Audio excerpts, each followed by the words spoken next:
Happy Thursday, everybody. It's time for a parking lot confessional. It's been forever. All right. So, sorry, it's been many minutes since I've come to you guys.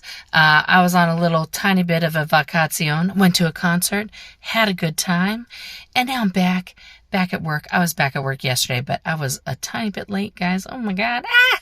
Anyway, so I have a few minutes before I have to start work, and I wanted to tell you guys something that popped into my mind because, Aaron dropped a video yesterday about that Over the Rainbow movie, and that had reminded me about Alex Gentch, and it is an incredibly sad story. Anyway, there have been so many things that have come to mind specifically about, his story in particular, but about that movie and everything else, and the second gens being shut down. And we've been shut down for many years, and people not wanting to tell specifically the story of the Int Ranch, child abuse in the Sea Org. It does not surprise me that story was severely edited.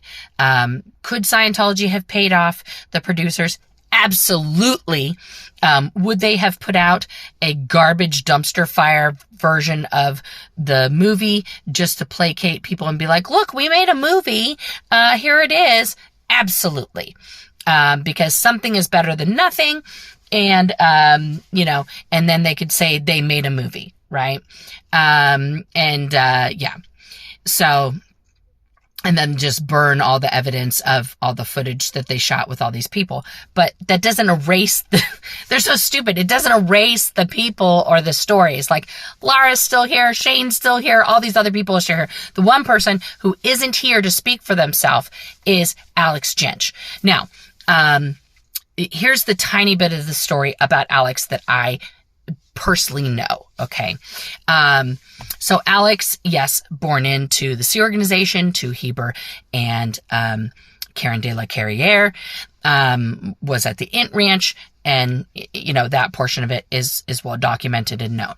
Now, the portion that I became kind of personally involved with, I knew him in the Sea Org, very cursorily. We interacted a few times. Very sweet kid, always very personable, nice. That's no critique of him personally. Super nice guy. Then I happened to be on the RPF with the person who, statutory R-worded him, because this is YouTube, so I gotta keep it good here. And her name was Marie, or is Marie. I don't think she's deceased. So she did not go to jail, guys. She was in her 40s, and he was a teen. Now, the story behind how that came to pass went back and forth many times, all right? I just want to be clear about that. They tried to play it down, as if he was some teen seductress coming on to this 40-year-old woman. Now, I want to say this about that. Number one, Alex, very good-looking kid, a handsome guy, okay? This woman, and I want to say this from a female point of view who spent years with this woman. She was not forsaken looking. However, asterisk. If I were a teen boy, this is not a pinup woman, not Charlize Theron, not, someone that you're like, yeah, that's who I'm losing my V card to. That's who I'm chasing after. In 0% ways, this is someone who I'm aspiring to go and seduce. Okay. So that story never held water with me. Okay. That he was chasing this woman, in that way. In a sexual way. 0% that held water for me. I wholeheartedly believed that this woman, made fetch happen with Alex.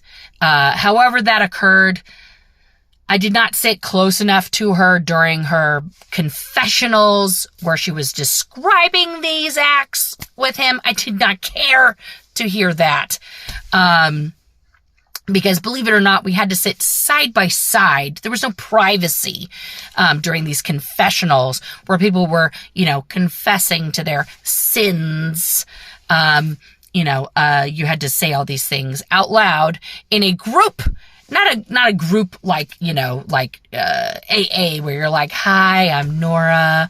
I've, done these things, to other group members. You're sitting across from your partner who you're supposed to be confessing these crimes to. There just happens to be another partnership on either side of you who's also engaging in these confessionals. And so you're hearing these things next to, other people. And there's just a row of confessionals going on. So, apologies to the people who are sitting next to me while I was receiving my confessionals, because as you guys have come to know, I'm very animated. I am very loud. And a lot of times my stories, my confessionals, involved a lot of humor, and people would just be, cracking up, listen to my shit. So they were distracted. They didn't really get a lot of things done because, my stories were funny. That's just, how my shit comes out.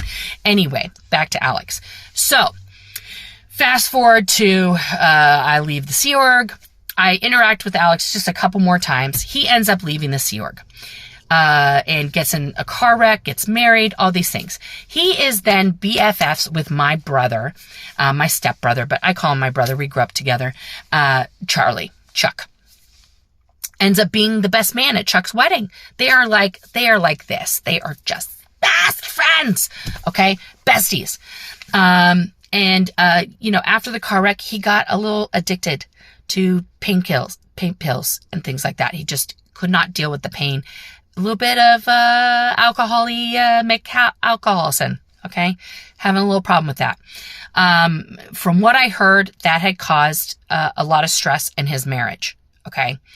And this is the lowdown I got from my brother, that had caused a lot of tension with him and his wife. Now, according to the official, this is the lowdown, guys. The official Scientology story on Alex's death is, guys, I gotta do this quick. The official Scientology story on Alex's death is that he and his wife were sleeping in the same bed, and that he had, took, some pain pills, and he was having like a sinus infection, cold situation, and had taken some NyQuil or something. And the combination, fatal combination, and went to bed. And his wife woke up next to him, and, she was unable to revive him. She called 911, etc. And the paramedics came, and, oopsie doodles, he died. Accidental overdose. Okay. But they were in bed together, and she found him. Now, here's the problem with that story. Okay. His wife was living in Texas. Okay. All the way in Texas. Where was Alex? In Los Angeles. Where was his body examined by the coroner? Los Angeles.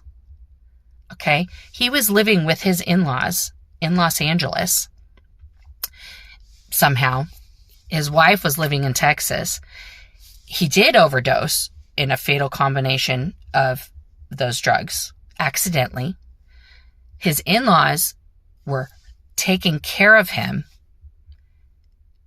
looked in, saw that he was sleeping one morning when they were taking the other daughter to school, didn't wake him up, took daughter to school, saw that he continued to sleep, didn't check in on him for another day. Then when he didn't wake for an additional day, then decided to try and wake him up, found that he was now deceased. Did they call the authorities? No. They called OSA. Then OSA went through a drill to handle the situation. Then they called the coroner. That's what really happened. Then they flew his wife out to concoct a shore story so that everybody would be pleased. Okay? And when I tried to point out to my brother that there's no way that his wife could have been with him since she was in Texas and he was in LA, he still wouldn't believe me and get out of Scientology. He's still there, guys. Scientologists will believe anything. And Aaron is right. They still never made it right with Karen. She never got to see his body. They cremated him before she could. It's disgusting. Scientology will do that. They will erase someone rather than allow people to know the truth. That this family hid the fact that they did not care about him so much that they didn't even bother to check on him. And then had his wife concoct a short story that she was there with him when he died. That's how much and how evil they are. All right, guys, I gotta go. I don't want to be late. I will talk to you later. Let's all try to take care of each other. Let's all check on each other. All right? Have a great Thursday.